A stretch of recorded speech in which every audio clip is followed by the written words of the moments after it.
Okay, നമ്മൾ ഇവിടെ ഒന്നാമത്തെ ചാപ്റ്ററാണെന്ന് ഡിസ്കസ് ചെയ്യുന്നത്. Introduction to accounting. ഇതിൽ നമുക്ക് അക്കൗണ്ടിങ്ങിൻ്റെ ഡെഫിനിഷന്, പിന്നെ അതുപോലെ തന്നെ ഇൻട്രസ്റ്റഡ് യൂസേഴ്സ് ഓഫ് അക്കൗണ്ടിങ്, പിന്നെ ടൈപ്സ് ഓഫ് അക്കൗണ്ടിങ്, പിന്നെ ക്വാളിറ്റേറ്റീവ് ക്യാരക്ടറിസ്റ്റിക്സ് ഓഫ് അക്കൗണ്ടിങ്, പിന്നെ കുറച്ച് ടേംസുകൾ. ഈ 5 സാധനം മാത്രമാണ് നമുക്കിതിൽ പഠിക്കാനുള്ളത്. അപ്പോൾ നമുക്ക് ഓരോന്നോട്ട് നോക്കാം. ആദ്യം നമ്മൾ പറയുന്നത് ഡെഫിനിഷൻ ഓഫ് അക്കൗണ്ടിങ് ആണ്. അക്കൗണ്ടിങ്ങിൻ്റെ ഡെഫിനിഷൻ എന്താണെന്നുള്ളത്. ഓക്കെ, അക്കൗണ്ടിങ്ങിൻ്റെ definition: accounting is art of recording, classifying, summarising, analysing and interpreting the financial transaction and communicating the result to the interested persons. പല ഡെഫിനിഷനും നമ്മൾ കാണും. ഈ ഡെഫിനിഷൻ ആയാലും മതി. ഓക്കെ, നമ്മൾ ടെക്സ്റ്റിലുള്ളത് വേറെ ഡെഫിനിഷനാണ്. ഈ ഡെഫിനിഷൻ ആയാലും പ്രശ്നമില്ല. ഇത് നമ്മളെ HSS ലൈവിൻ്റെ നോട്ട്സിൽ കൊടുത്തിട്ടുള്ള ഡെഫിനിഷനാണ്.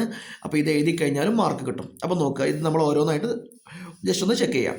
Accounting is the art of recording, classifying, summarising, analysing and interpreting. ഈ 5 സാധനം നമ്മൾ മനസ്സിലാക്കണം. റെക്കോർഡിംഗ് എന്ന് പറഞ്ഞാൽ നേരെ ഓരോരോ വിഷയങ്ങൾ ആ സമയത്ത് അങ്ങനെ റെക്കോർഡ് ചെയ്ത് രേഖപ്പെടുത്തി വെക്കുന്നതിനാണ് നമ്മൾ റെക്കോർഡിംഗ് എന്ന് പറയാം.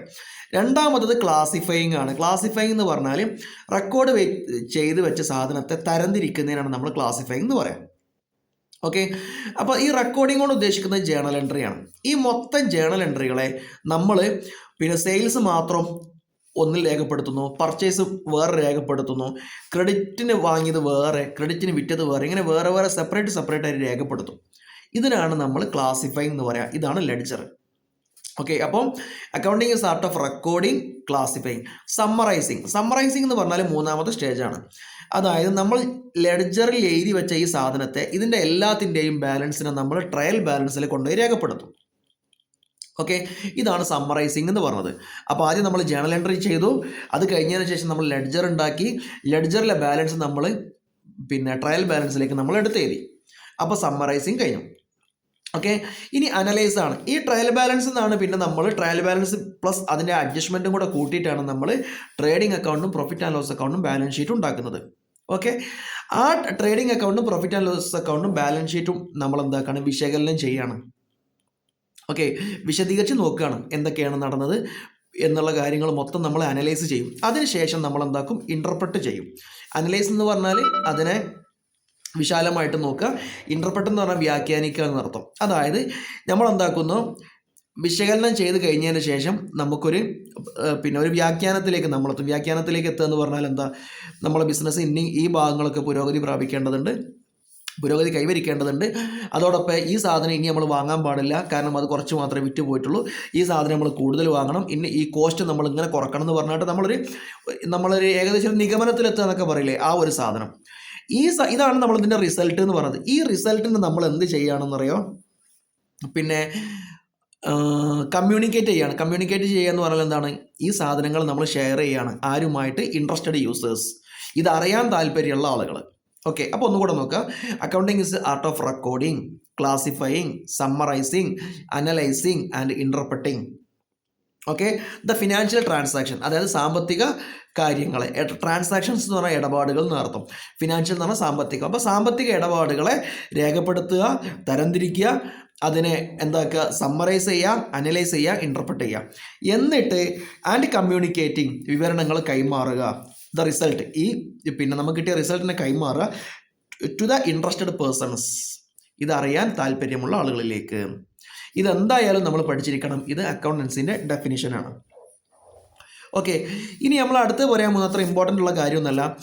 എക്കണോമിക് ഇവൻസുകൾ മാത്രമേ എന്താവുള്ളൂ, അതായത് സാമ്പത്തിക കാര്യങ്ങൾ മാത്രമേ എവിടെ രേഖപ്പെടുത്തുകയുള്ളൂ. ഇത് രണ്ടാമത്തെ ചാപ്റ്ററിൽ നമ്മൾ വേറെ രൂപത്തിൽ നമ്മൾ പറയുന്നുണ്ട്.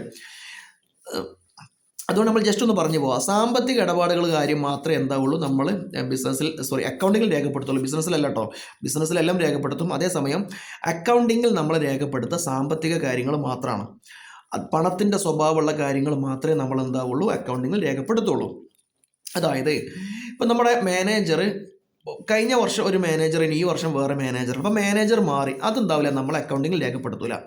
അതേസമയം മാനേജർ ശമ്പളം 10,000-ൽ നിന്ന് 25,000-ലേക്ക് മാറി, അത് നമ്മൾ രേഖപ്പെടുത്തും. കാരണം 10,000-ൽ നിന്ന് 25,000-ലേക്ക് മാറുക എന്ന് പറഞ്ഞാൽ അതെന്താണ്, സാമ്പത്തികമാണ്.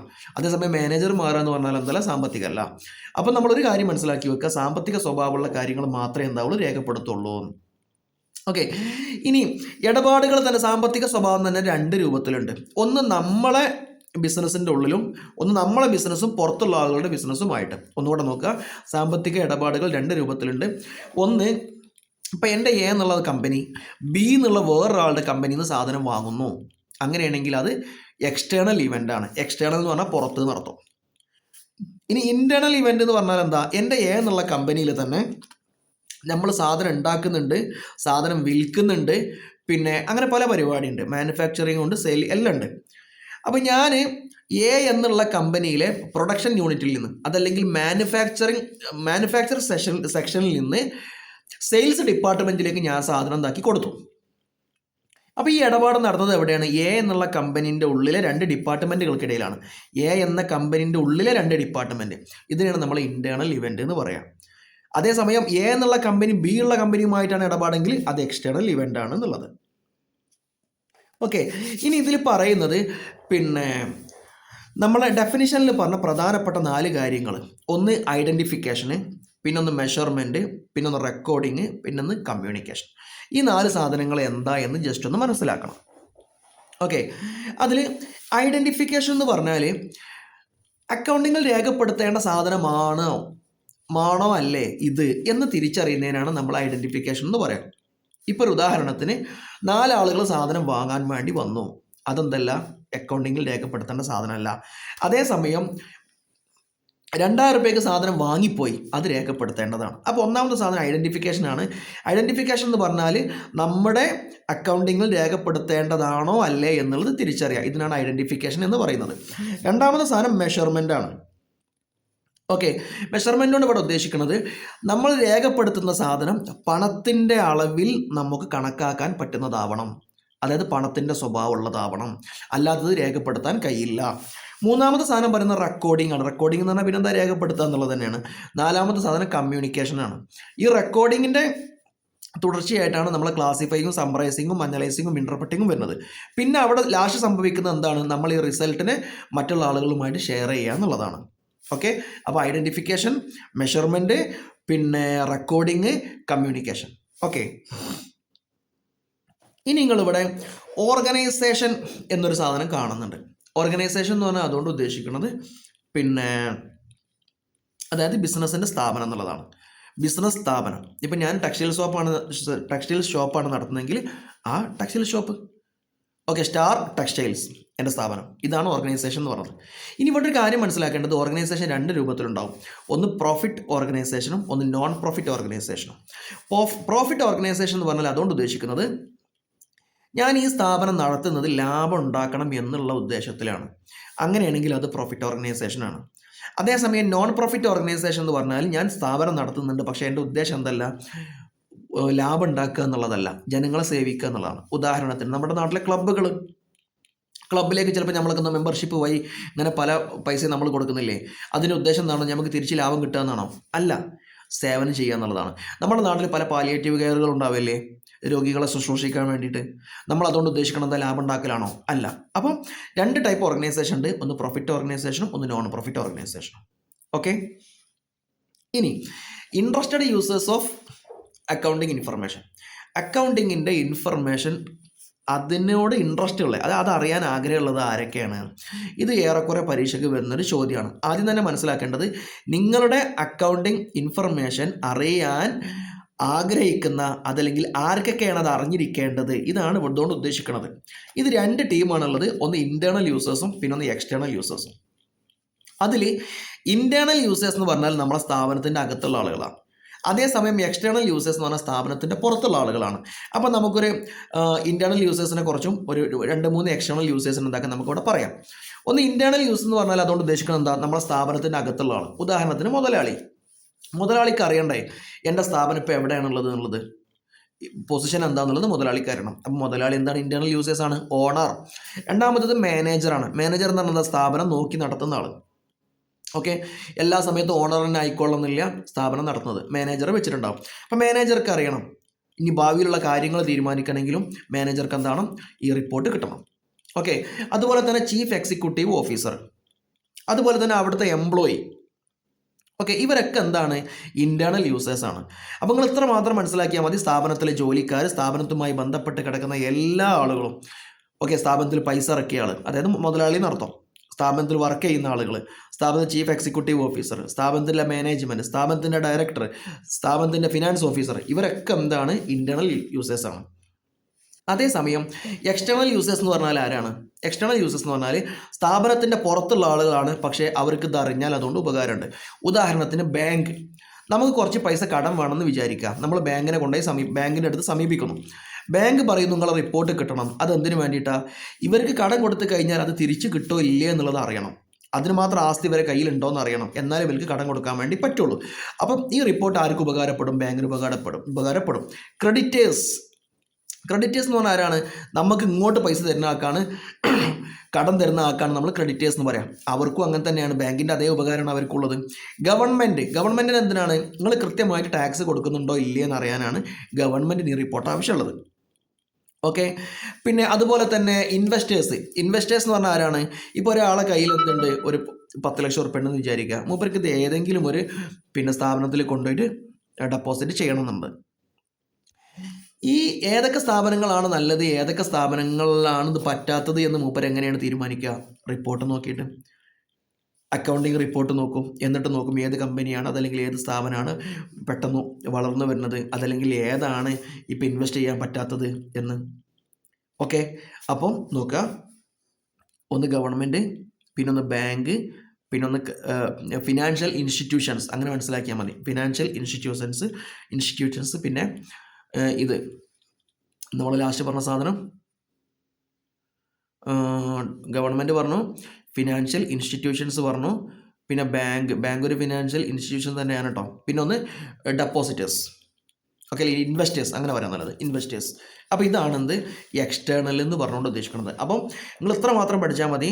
ബിസിനസ്സുമായി ബന്ധപ്പെട്ട് കിടക്കുന്ന ഉള്ളിലുള്ള ആളുകൾ ഇൻറ്റേർണൽ യൂസേഴ്സും, ബിസിനസ്സിൻ്റെ പുറത്താണ് പക്ഷേ റിപ്പോർട്ട് അറിഞ്ഞാൽ അവർക്ക് ഉപകാരമാണ്, അല്ലെങ്കിൽ അറിയാൻ അവർ ആഗ്രഹിക്കുന്നുണ്ട്. ഇതിനെയാണ് നമ്മൾ എന്തെന്ന് പറയാം? എക്സ്റ്റേണൽ. ആദ്യം പറഞ്ഞത് ഇൻറ്റേർണൽ, ബിസിനസ്സുമായി ബന്ധപ്പെട്ട് കിടക്കുന്നത് ഇൻറ്റേർണൽ, പുറത്തുള്ളത് എക്സ്റ്റേണൽ. ഓക്കെ, ഇനി നമുക്കിതിൽ പഠിക്കാനുള്ളത് ടൈപ്സ് ഓഫ് അക്കൗണ്ടിങ് ആണ്. 3 ടൈപ്സ് അക്കൗണ്ടിങ് ഉണ്ടെന്ന് മനസ്സിലാക്കുക. ഒന്ന് ഫിനാൻഷ്യൽ അക്കൗണ്ടിങ്, പിന്നൊന്ന് മാനേജ്മെൻറ്റ് അക്കൗണ്ടിങ്, പിന്നൊന്ന് കോസ്റ്റ് അക്കൗണ്ടിങ്. ഓക്കെ, അതിൽ ഫിനാൻഷ്യൽ അക്കൗണ്ടിങ് കൊണ്ട് ഉദ്ദേശിക്കുന്നത് സ്ഥാപനത്തിൽ നടക്കുന്ന എല്ലാ സാമ്പത്തിക പ്രവർത്തനങ്ങളും രേഖപ്പെടുത്തുന്ന അക്കൗണ്ടിങ്ങിനാണ് ഫിനാൻഷ്യൽ അക്കൗണ്ടിങ് എന്ന് പറയാം. സ്ഥാപനത്തിൽ നടക്കുന്ന എല്ലാ ഫിനാൻഷ്യൽ സ്വഭാവമുള്ള എല്ലാ കാര്യങ്ങളെയും രേഖപ്പെടുത്തുന്നതിനെയാണ് നമ്മൾ ഫിനാൻഷ്യൽ അക്കൗണ്ടിങ് എന്ന് പറയാം. ഓക്കെ, എന്നാൽ മാനേജ്മെൻറ്റ് അക്കൗണ്ടിങ് എന്ന് പറഞ്ഞാൽ സ്ഥാപനത്തിൽ നടക്കുന്ന എല്ലാ പ്രവർത്തനങ്ങളും, അതിൽ സാമ്പത്തിക സ്വഭാവമുള്ള എല്ലാ പ്രവർത്തനങ്ങളും രേഖപ്പെടുത്തൂല. പിന്നെ മാനേജർക്ക് ആവശ്യമായ, അതായത് ഡിസിഷൻ മേക്കിങ്ങിനും പോലത്തെ സംഭവങ്ങൾക്ക് മാനേജർക്ക് ആവശ്യമായ സംഭവങ്ങൾ മാത്രം രേഖപ്പെടുത്തുന്നതിനാണ് നമ്മൾ മാനേജ്മെൻറ്റ് അക്കൗണ്ടിങ് എന്ന് പറയാം. ഓക്കെ, അതേസമയം കോസ്റ്റ് അക്കൗണ്ടിങ്ങോ, കോസ്റ്റ് എന്ന് പറഞ്ഞാൽ ചെലവ് എന്നാണ് അർത്ഥം. അപ്പം ഒരു പ്രൊഡക്റ്റിൻ്റെ കോസ്റ്റുമായി ബന്ധപ്പെട്ട കാര്യങ്ങൾ മാത്രം രേഖപ്പെടുത്തുക.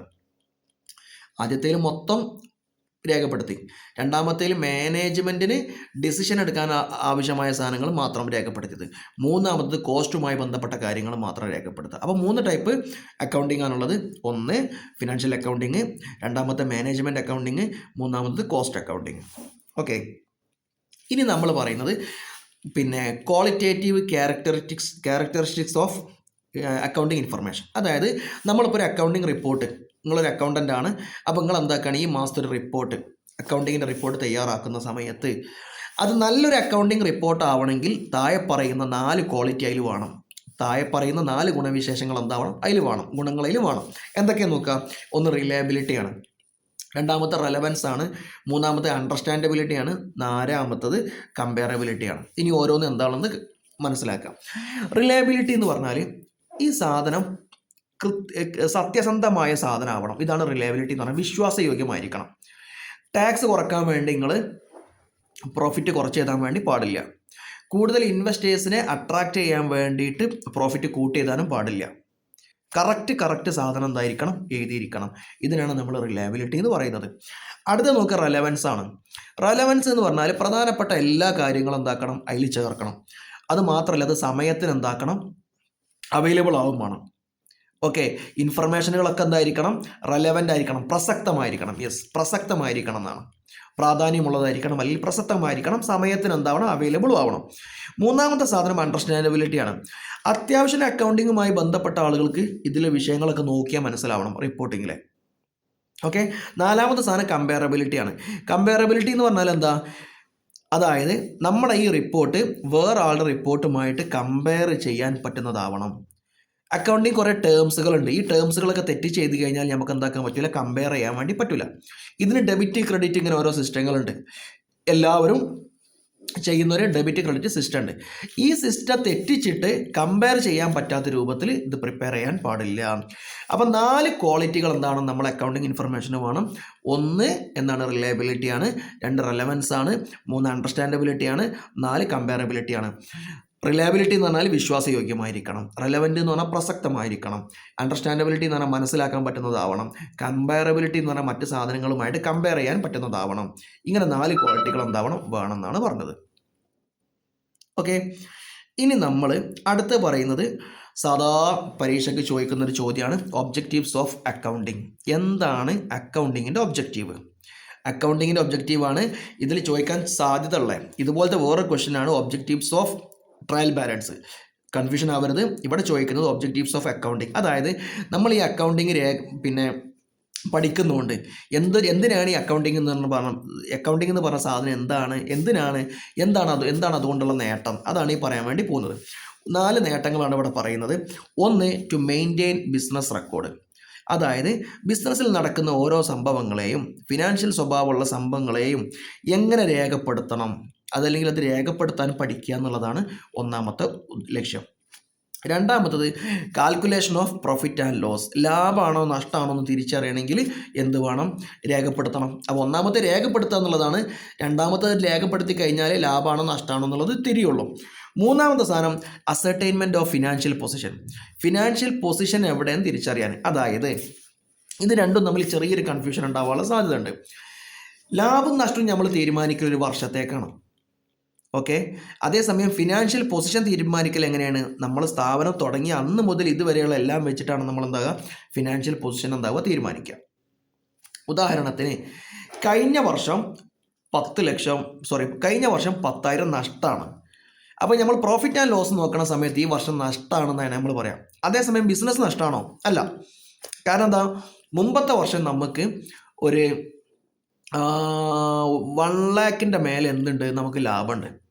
അപ്പോൾ പൊസിഷൻ നോക്കുന്ന സമയത്ത് നമ്മളിപ്പോൾ എന്താണ്, കുഴപ്പമില്ലാത്ത പൊസിഷനിലാണ്. അതേസമയം നഷ്ടത്തിലാണെന്ന് പറഞ്ഞാൽ അതുകൊണ്ട് ഉദ്ദേശിക്കണം എന്താണ്, ഈ വർഷത്തേതാണെന്ന്. ഓക്കെ, അപ്പോൾ ഇത്രയും മനസ്സിലാക്കേണ്ടിയുള്ളൂ. ഒന്നാമത്തത് ബിസിനസ് റെക്കോർഡ് ചെയ്യുക എന്നുള്ളതാണ്. രണ്ടാമത്തത് ലാഭമാണോ നഷ്ടമാണോ തിരിച്ചറിയുക എന്നുള്ളതാണ്. മൂന്നാമത്തത് ഫിനാൻഷ്യൽ പൊസിഷൻ എവിടെ എന്നുള്ളത് അറിയാമെന്നുള്ളതാണ്. നാലാമത്തത് നമ്മൾ റിപ്പോർട്ട് ഉണ്ടാക്കി കഴിഞ്ഞാൽ ആവശ്യക്കാർക്ക്, നമ്മൾ നേരത്തെ പറഞ്ഞില്ല, ഇൻറ്റേർണൽ യൂസേഴ്സ്, എക്സ്റ്റേണൽ യൂസേഴ്സ്, അവർക്ക് ഈ സാധനം കൊടുക്കുക എന്നുള്ളതാണ്. ഇതും എന്താണ്, ഇതിൻ്റെ ലക്ഷ്യമാണ്. കാരണം ബിസിനസ് മുന്നോട്ട് പോകണ്ടേ, ഡെപ്പോസിറ്റേഴ്സ്, ഇൻവെസ്റ്റേഴ്സ് വരണ്ടേ, എന്നാലല്ലേ ബിസിനസ് എന്താവുള്ളൂ, മുന്നോട്ട് പോവുള്ളൂ. ഓക്കെ, അപ്പോൾ ഈ 4 ലക്ഷ്യമുള്ളത് മറക്കരുത്. ഒന്ന് ബിസിനസ് റെക്കോർഡ് ചെയ്യുക എന്നുള്ളത് തന്നെയാണ്. രണ്ടാമത്തത് പ്രോഫിറ്റ് ആണോ ലോസ് ആണോ തിരിച്ചറിയുക എന്നുള്ളതാണ്. മൂന്നാമത്തത് ഫിനാൻഷ്യൽ പൊസിഷൻ എവിടെയാണെന്നുള്ളത് അറിയാണ്. നാലാമത്തത് പിന്നെ ഈ കിട്ടിയ റിപ്പോർട്ട് ആളുകൾക്ക് കൈമാറുക എന്നുള്ളതാണ്. ഓക്കെ, ഇനി റോൾ ഓഫ് അക്കൗണ്ടിങ് എന്ന് പറഞ്ഞിട്ടൊരു സാധനം പറയുന്നുണ്ട്. അവിടെ നിങ്ങൾ മനസ്സിലാക്കേണ്ടത് പിന്നെ ഇത്ര സംഭവം, പിന്നെ ഇത്രയേ ഉള്ളൂ. അതായത് അക്കൗണ്ടിങ്ങിൻ്റെ റോൾ എന്ന് പറഞ്ഞാൽ സാമ്പത്തിക വിവരണങ്ങൾ കൃത്യമായിട്ട് രേഖപ്പെടുത്തുക, എന്നിട്ട് ആ ഇൻഫർമേഷൻ എന്താവുക, പിന്നെ ആവശ്യക്കാർക്ക് കൈമാറുക എന്നുള്ളതാണ് അക്കൗണ്ടിങ്ങിൻ്റെ റോൾ എന്ന് പറഞ്ഞത്. പക്ഷെ അതിൽ വേറൊരു പ്രശ്നമുണ്ട്. ഇവിടെ ശ്രദ്ധിക്കേണ്ട കാര്യം എന്താണെന്ന് വെച്ചാൽ ഇതിൽ നോൺ ക്വാണ്ടിറ്റേറ്റീവ് ആയിട്ടുള്ള കാര്യങ്ങൾ, അതായത് ക്വാളിറ്റേറ്റീവ് ആയിട്ടുള്ള കാര്യങ്ങൾ ഇതിൽ ഉൾപ്പെടില്ല. ക്വാണ്ടിറ്റി എന്ന് പറഞ്ഞാൽ നമ്മൾ നേരത്തെ പറഞ്ഞില്ലേ, ഫിനാൻഷ്യൽ സ്വഭാവമുള്ള സാധനങ്ങൾ മാത്രമേ എന്താവുള്ളൂ, രേഖപ്പെടുത്തുള്ളൂ എന്ന് പറഞ്ഞു. അപ്പോൾ അതിൻ്റെ അർത്ഥം എന്താ, ഫിനാൻഷ്യൽ സ്വഭാവമല്ലാത്ത ഒരുപാട് സംഭവങ്ങളില്ലേ. ഇപ്പോൾ ഉദാഹരണത്തിന് അവിടെ ആ കടയിൽ ചെന്ന് കഴിഞ്ഞാൽ ആളുകൾക്ക് നല്ല പെരുമാറ്റം, ഈ പെരുമാറ്റം നമുക്ക് എന്താക്കാൻ പറ്റില്ല, പിന്നെ ക്വാണ്ടിറ്റിയിൽ രേഖപ്പെടുത്താൻ പറ്റില്ല. ക്വാണ്ടിറ്റി എന്ന് പറഞ്ഞാൽ എന്താ, എണ്ണി തിട്ടപ്പെടുത്താൻ പറ്റുന്നതെന്നാണ്. ക്വാളിറ്റി എന്ന് പറഞ്ഞാൽ അങ്ങനെ പറ്റാത്തത്. എന്നാൽ അക്കൗണ്ടിങ്ങിൽ ഏത് മാത്രമേ ഉണ്ടാവുള്ളൂ, ക്വാണ്ടിറ്റിയുമായി ബന്ധപ്പെട്ട കാര്യങ്ങളേ ഉണ്ടാവുള്ളൂ. ക്വാളിറ്റി എന്തുണ്ടാവില്ല, അതിലുണ്ടാവില്ല. അപ്പോൾ അതൊരു ലിമിറ്റേഷനാണ്, ഒരു പരിമിതിയാണ്. അതെന്താക്കുക, നമ്മൾ മനസ്സിലാക്കുക എന്നുള്ളതാണ്. പിന്നെ അത് മാത്രമല്ല, നോൺ ഫിനാൻഷ്യൽ ഇൻഫർമേഷൻ. അക്കൗണ്ടിങ്ങിൽ എന്ത് മാത്രമേ ഉണ്ടാവുള്ളൂ, സാമ്പത്തികമായി ബന്ധപ്പെട്ട കാര്യങ്ങൾ മാത്രമേ ഉണ്ടാവുള്ളൂ. സാമ്പത്തികമല്ലാത്ത കാര്യങ്ങളൊന്നും എന്തുണ്ടാവില്ല, അതിലുണ്ടാവില്ല. ഓക്കെ, ഇനി നമ്മൾ ടേംസുകളാണ് പഠിക്കുന്നത്. ഓക്കെ, ടേംസുകൾ നമ്മൾ കൺഫ്യൂഷനുള്ള ടേംസുകൾ, പരീക്ഷയ്ക്ക് വരാൻ സാധ്യതയില്ലാത്ത ടേംസുകൾ നമ്മൾ ഒഴിവാക്കട്ടോ. ആദ്യം തന്നെ പറഞ്ഞുതരാം, നമ്മൾ റിവിഷനാണ്. അപ്പോൾ നോക്കുക, ഫസ്റ്റ് പറയുന്നത് എൻറ്റിറ്റി എന്നാണ്. എൻറ്റിറ്റി എന്ന് പറഞ്ഞാൽ അതിൻ്റെ അർത്ഥം സ്ഥാപനം എന്നുള്ളതാണ്. ഓക്കെ, ഇപ്പം നമ്മൾ ടെക്സ്റ്റൈൽസ് ആണെങ്കിൽ സ്റ്റാർ ടെക്സ്റ്റൈൽസ്, അതല്ലെങ്കിൽ ഡാഷ് ഫുഡ്സ്. ഓക്കെ, ഇതിൻ്റെ ഒരു സ്ഥാപനമാണ്. ഈ സ്ഥാപനത്തിനാണ് നമ്മൾ എന്തെന്ന് പറയുന്നത്, എൻറ്റിറ്റി എന്ന് പറയുന്നത്. ഒന്നും കൂടെ പറഞ്ഞാൽ സ്വന്തമായിട്ട് അസ്തിത്വമുള്ള, സ്വന്തമായിട്ട് നിലനിൽപ്പുള്ള ഒരു സംഗതി, ഒരു ബിസിനസ്, അതിനാണ് നമ്മൾ എന്തെന്ന് പറയാം, എൻറ്റിറ്റി എന്ന് പറയാം. രണ്ടാമത്തെ സാധനം ട്രാൻസാക്ഷൻ ആണ്. ട്രാൻസാക്ഷൻ എന്ന് പറഞ്ഞാൽ അതുകൊണ്ട് ഉദ്ദേശിക്കുന്നത് ഇടപാട് എന്നാണ്, വാങ്ങുക, കൊടുക്കുക, അതൊക്കെ തന്നെ. ഇതിനാണ് നമ്മൾ ട്രാൻസാക്ഷൻ എന്ന് പറയാം. മൂന്നാമത്തെ സാധനം അസറ്റാണ്. അസറ്റ് എന്ന് പറഞ്ഞാൽ അതുകൊണ്ട് ഉദ്ദേശിക്കുന്നത് ആസ്തി എന്നാണ്. അതായത് നമ്മുടെ സ്ഥാപനത്തിൻ്റെ സ്വത്ത്. ഈ സ്വത്തുകൾ 3-4 രൂപത്തിലുണ്ടാവുമെന്ന് മനസ്സിലാക്കി വെക്കുന്നത് നല്ലതാണ്. ഒന്ന് ഫിക്സഡ് അസറ്റ്, പിന്നെ ഒന്ന് കറൻറ്റ് അസറ്റ്. ഇതാണ് മെയിനായിട്ടുള്ളത്.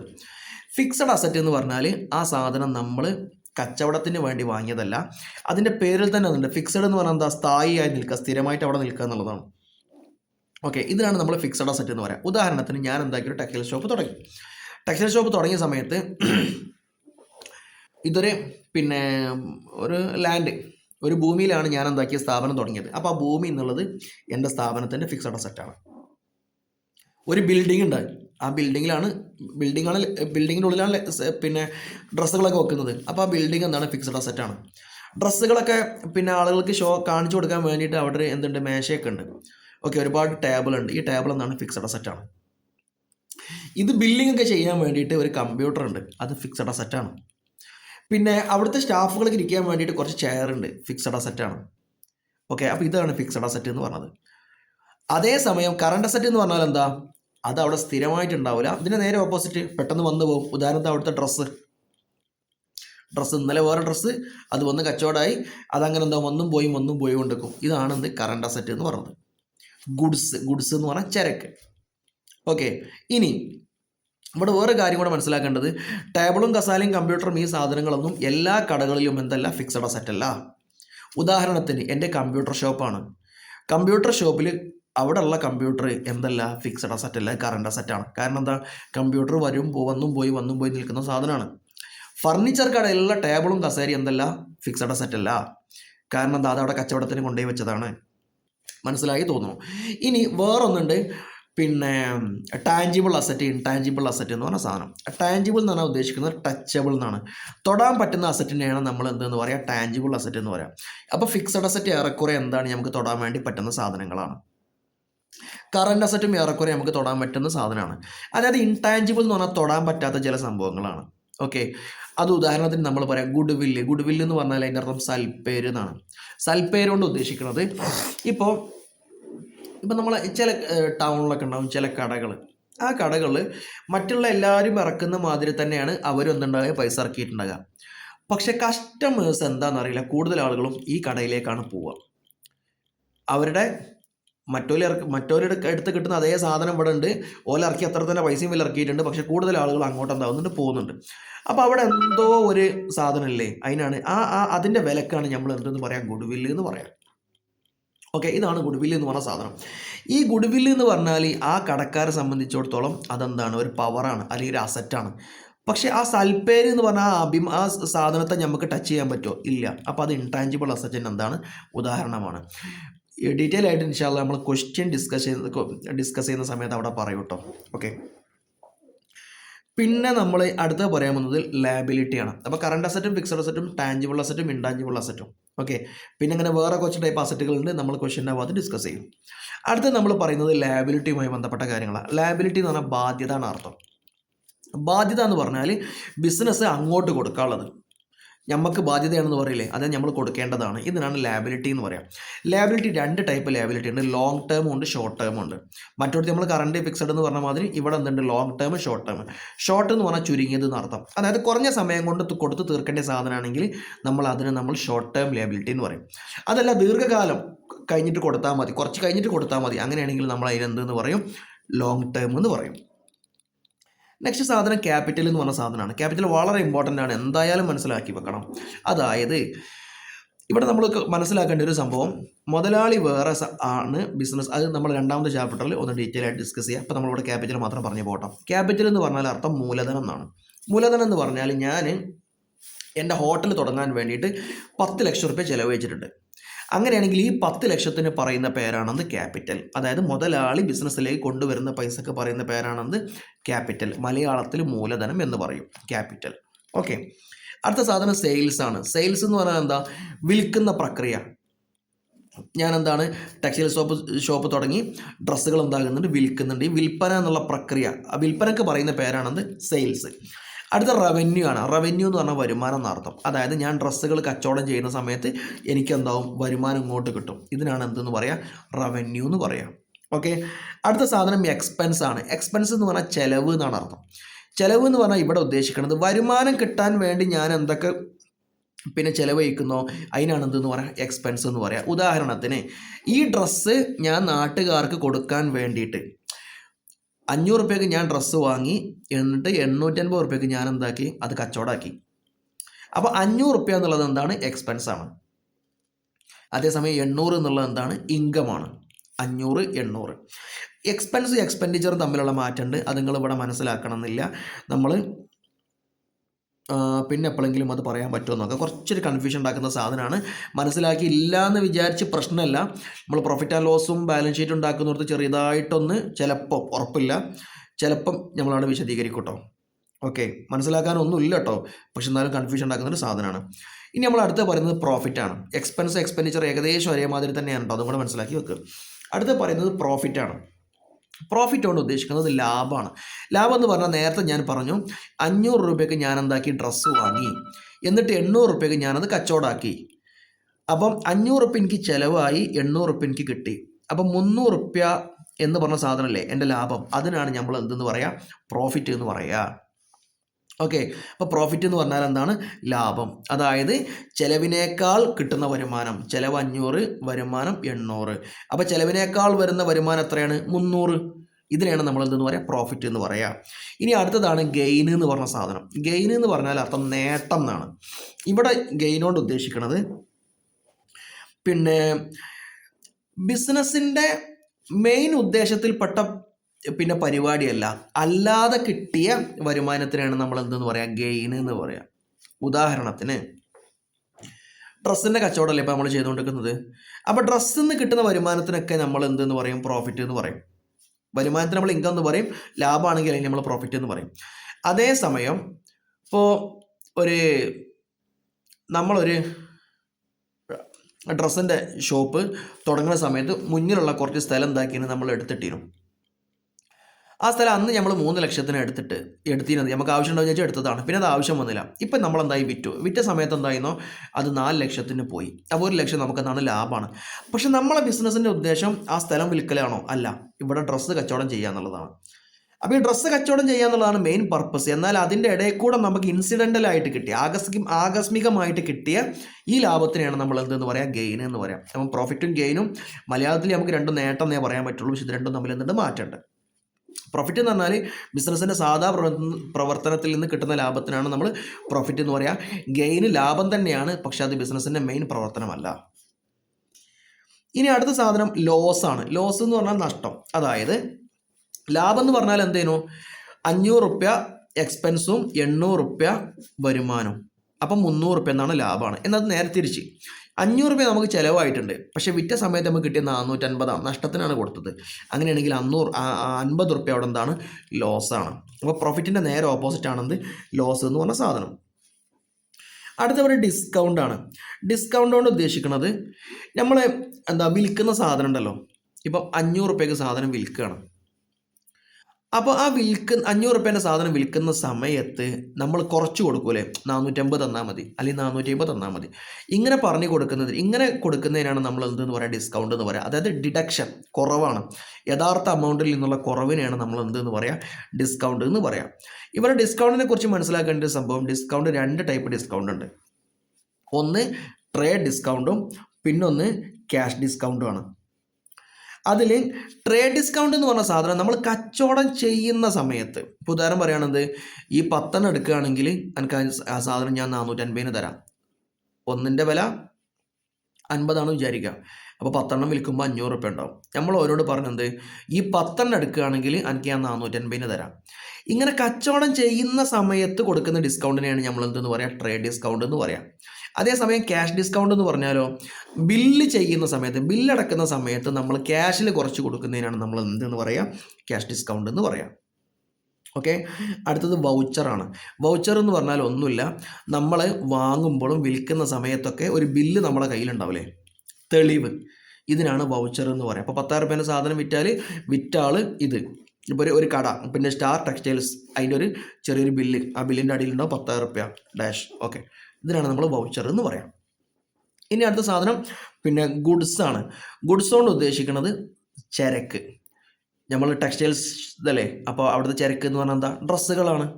ഇനി വേറൊരാൾ എന്താണ്, ഹോട്ടലാണ്, അങ്ങനെ അവിടുത്തെ ഗുഡ്സ് എന്ന് പറഞ്ഞ സാധനം എന്താ, അവിടുത്തെ പിന്നെന്താ, ഭക്ഷണങ്ങളും മറ്റു സാധനങ്ങളുമാണ്. ഇനി അടുത്ത സാധനം ഡ്രോയിങ്സ് ആണ്.